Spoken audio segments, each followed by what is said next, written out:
we could give it at 50, given that we have some people who have challenges. They say that, okay, we have the employment opportunities, yes, but then we are not getting the persons with disability showing up to that opportunity, or rather the persons with disability who have the qualifications that we are needed to fill for certain positions. Okay. Yeah. All right. And still looking at the other side of the divide and looking at the compliance, maybe the challenges that organizations could be facing when it comes to this compliance, to the compliance bit. Let me come to you, Caroline. Looking at from the organization's point of view, maybe some of the most rampant challenges that some of these organizations have been putting forward when it comes to complying with this 5% employment for any organization for persons with disabilities. Okay, one, the major challenges we'll start with the accessibility.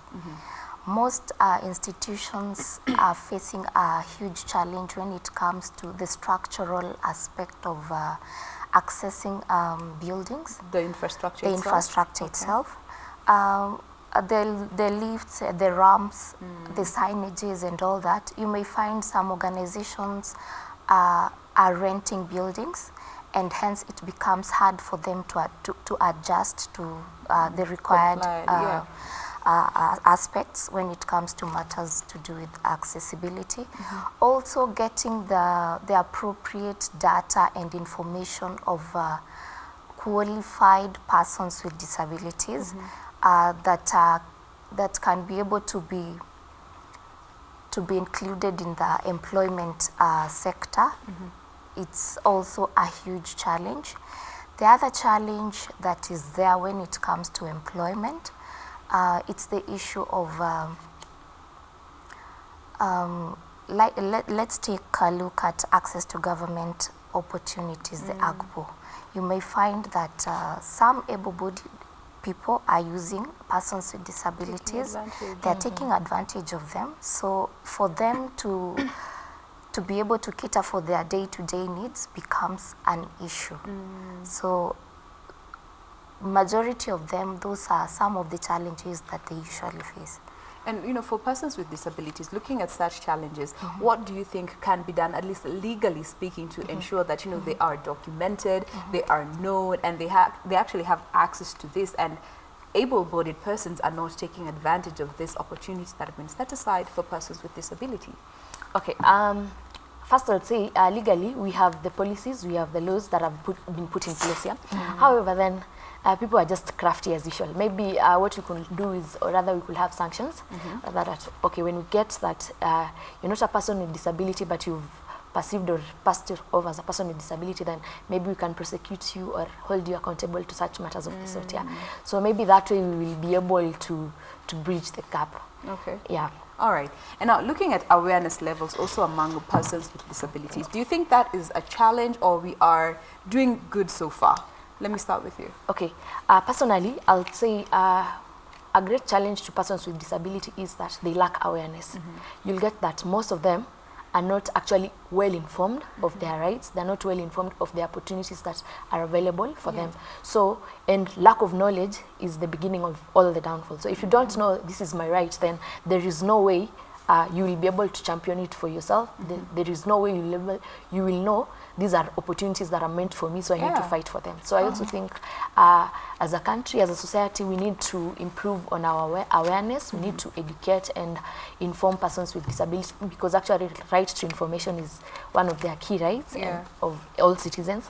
So to add on that,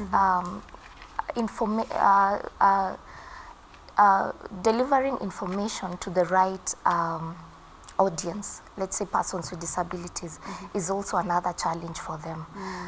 For a person who is blind and information is put on the print media, it's hard for the individual to access the information. It's a limitation.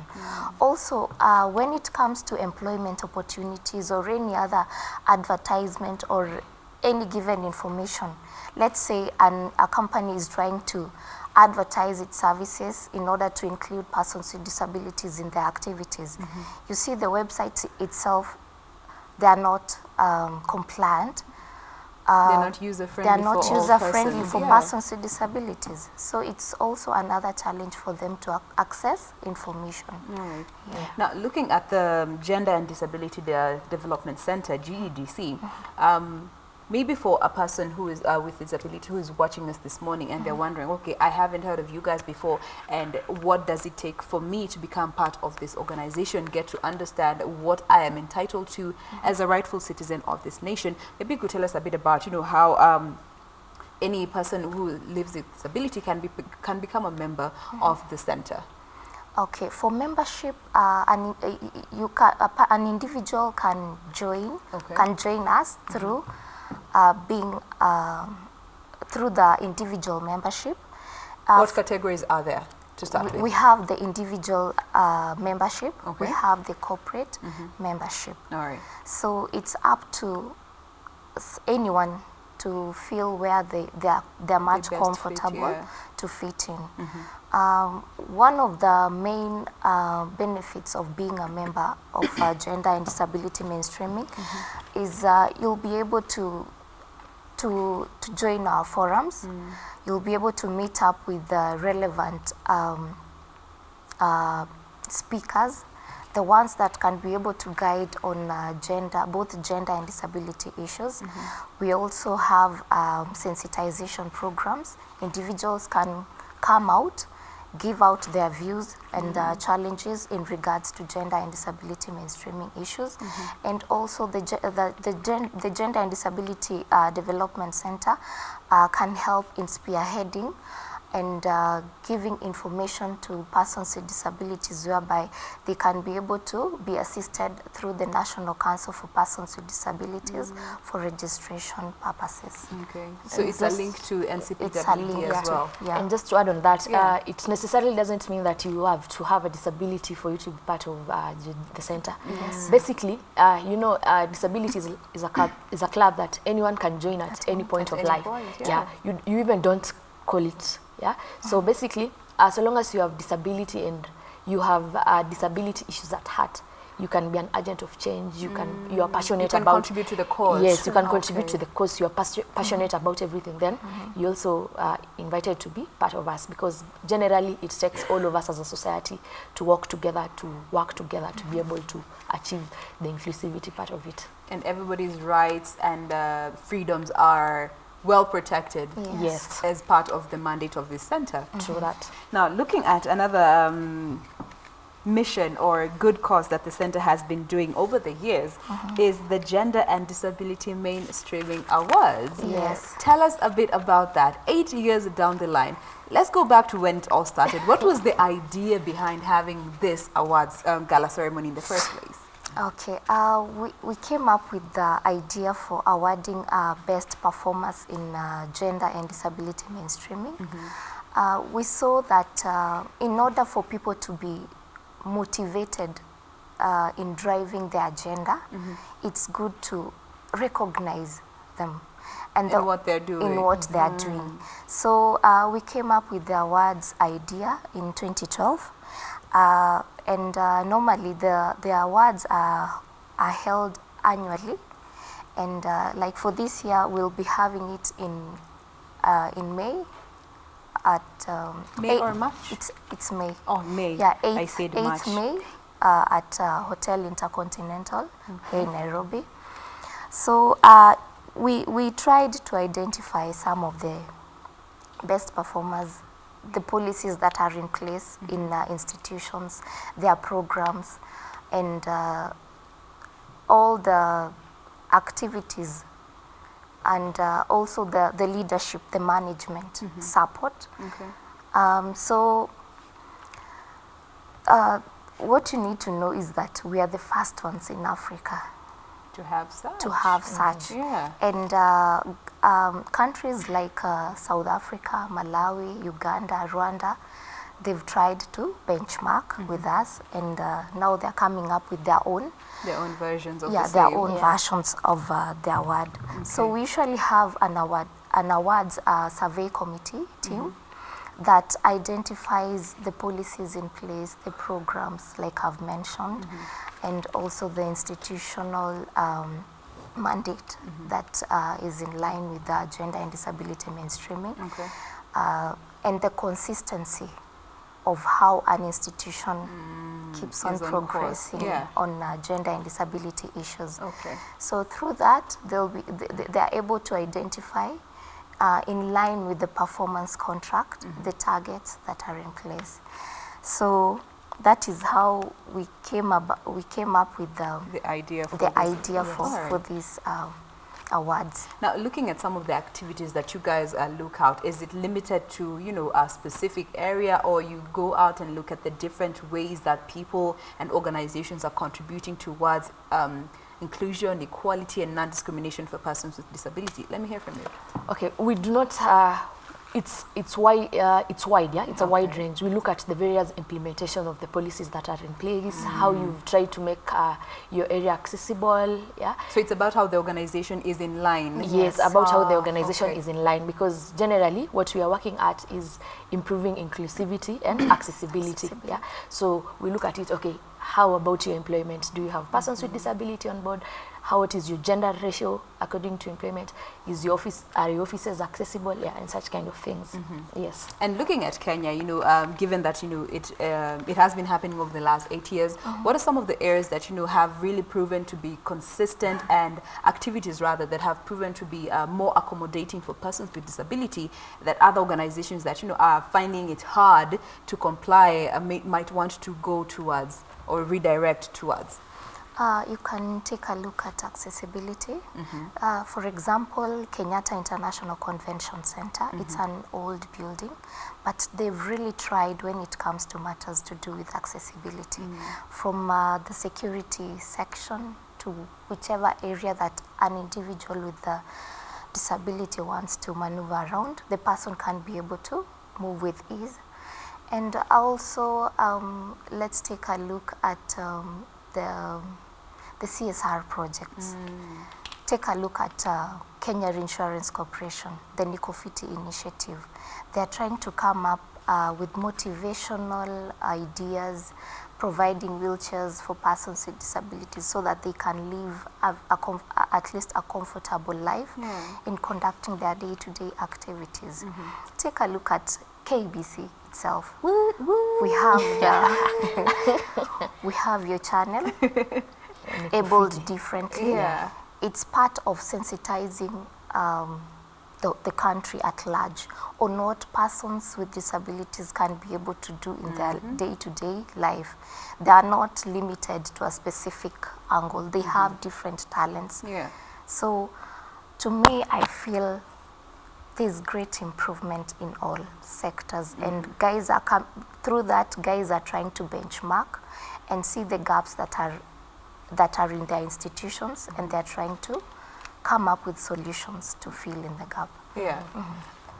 And you can also see, like, for example, we have inclusion of disability as part of the curriculum, in that in most primary schools right now, we have specifically teachers who are trained to handle students who have disability. We also have schools that are noticing students who have maybe certain disability, for example, sleeping disorder, and them being given attention.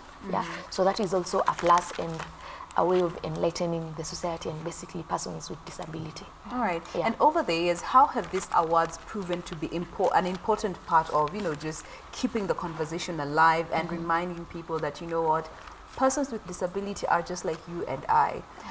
What vital role do you feel this award has played over the years to just encourage and keep that conversation going? Let me hear from you.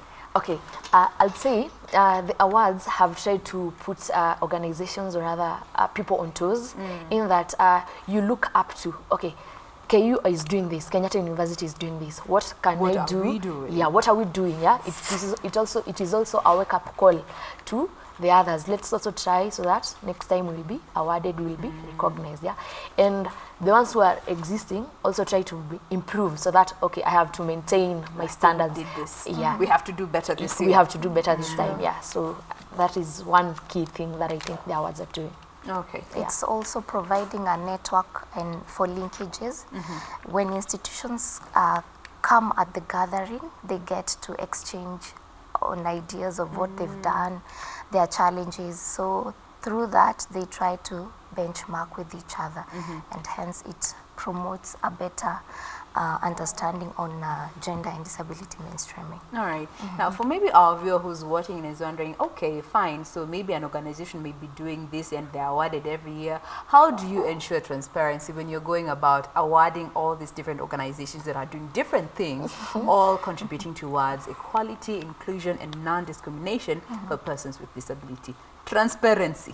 And I want to hear from the both of you. Okay, basically, transparency is key in anything that has to be fruitful, and in anything that involves like the awards or anything, So we have a committee in place that goes about doing the research, identifying the various organizations that are meeting up the targets, have meetings with them, reviews, do some private audit kind of sort of thing, Then before they land on, let's say KBC is going to be awarded as the most inclusive kind of thing, So basically the committee due diligence is followed, and we have a criteria and we have points that if you have not met here, then that is it. If you're not met the cutoff, then we can't go lower just for the sake of you accommodating a specific organization. Yes. Yes, Caroline. Despite also conducting baseline surveys, you see documentation is also part of evidence. So you need to, an institution has to prove that they have the necessary policies in place for gender and disability. Not just saying they have. You have to actually show us evidence that, it's part of the in-house policies. It's part of it. Okay. Yeah. All right. And so, you see, it's not just a matter of having the policies, because we also need the implementation. And Not you see, just for on implementation, paper. we'll Not start at just the on gate. I'll just paper. ask the gate man, okay, what happens here? Anyone who works with the organization will be able to know, we have this policy in place and we are implementing it. So you might have all those policies in place, but if you're not implementing it, then you're not even up for... That's a sure. disqualification. that's a That's disqualification, background because we're actually disqualification. looking at the implementation part of it. So you actually have guys who go to this organization and do the physical examination, check the policies, and make sure that, these policies are not just pretty on paper. Yes. They're actually implemented. Yes. All right. Now, for organizations, do they have to submit, or you reach out to organizations? How does it work? We usually reach out to organizations. We normally we book for interviews with the relevant people charged to undertake the tasks.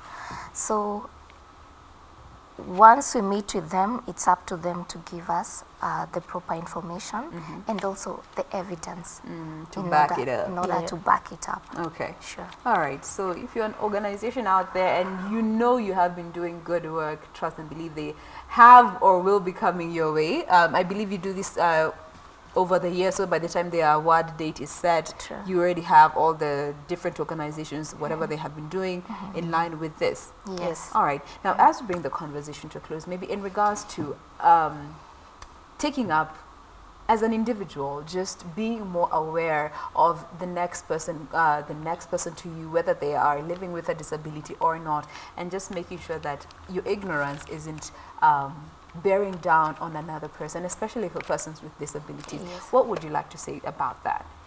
Okay, personally, I love to say that it begins with you as an individual. So it is important that you learn to accommodate, integrate persons with disability, and try not to discriminate against them. Because that way they will be inclusive and be part of everybody else. Because persons with disability are just like all of us. They're just that they're able differently. So able differently. All right. Caroline, also when it comes to you, your just personal call to action to everyone out there, whether you are living with a disability or you're not a person with disability. First of all, I would like to say is equality and inclusion is for all of us. Once you get to interact with different persons with disabilities, you'll get to know that they have different ideas. They are unique in their own way. And also we need to fit in their own shoes. When it comes to accessibility, we need to put structures in place. We also need to put our information communication and telecommunication aspect favorable for individuals with disabilities.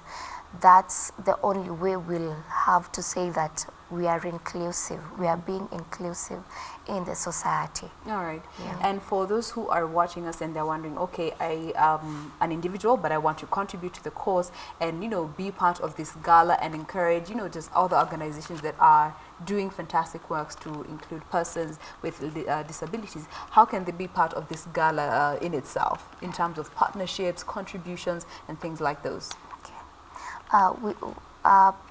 Persons can participate by sponsoring the event, and collections from the sponsorship are usually directed to our programs that are in line in supporting needy students with disabilities in higher education.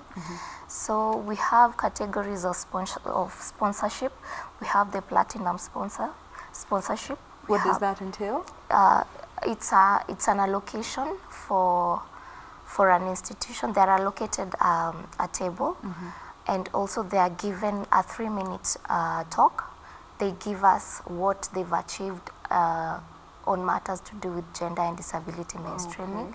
They also get a chance to showcase what the organization is all about. Yeah. All right, so that's the platinum. Yeah, that is the platinum. Okay. It goes for 475,000. Okay. And like I told you, all proceeds go to supporting the event and also students with disabilities in the higher learning section. Yeah, maybe Faith can add on to that. Okay, we also have gold, whereby basically the institution is given a platform. You'll come advertise with us. Yeah, you'll also be given a platform to actually explain to us, to explain to the public or rather to the society what is happening. Yeah, you'll also be given a chance to be part of the magazine, the GDC annual magazine. So we'll have your story there, and yeah, such kind of things. All right. Yeah. So those are the two major ways in which you can be part of this. Yes. If you are an individual or an organization, yes. looking Also, to contribute to it. We have you can also join us like with due date before like a month or two towards the event. You always have an advert in place whereby we have charges like, okay, to get to us for the dinner, you'll be able maybe say a plate at 2,000 or something of the sort. Yeah, so that maybe I'm not part of an organization, but I have 2,000 shillings. Then I can come and dine in. Yeah. All right. And how can guys find you on social media for those who want to know how to get in touch with you, or maybe knowing a person who requires or needs to be part of this center? Okay, for our website, individuals can visit www.gddckenya.org. We have our Facebook page, GDDC Kenya. Then we also have our Twitter page, GDDC_Kenya. Okay. You can feel free to view, to channel your views and also be part of The conversation of the and everything conversation. that is, Yeah. that revolves around gender All and right. disability. So now, as we now bring the conversation to a close, your closing remarks in regards to how far we have come and what more we need to do, both as a people and, you know, persons living with disabilities, to just ensure that issues to do with inclusion, equality, and non-discrimination, especially at the workplace, are a thing of the past. We cannot be talking about that in this decade. True that. Yeah. Okay, I think just as I had earlier said, it begins with you as an individual.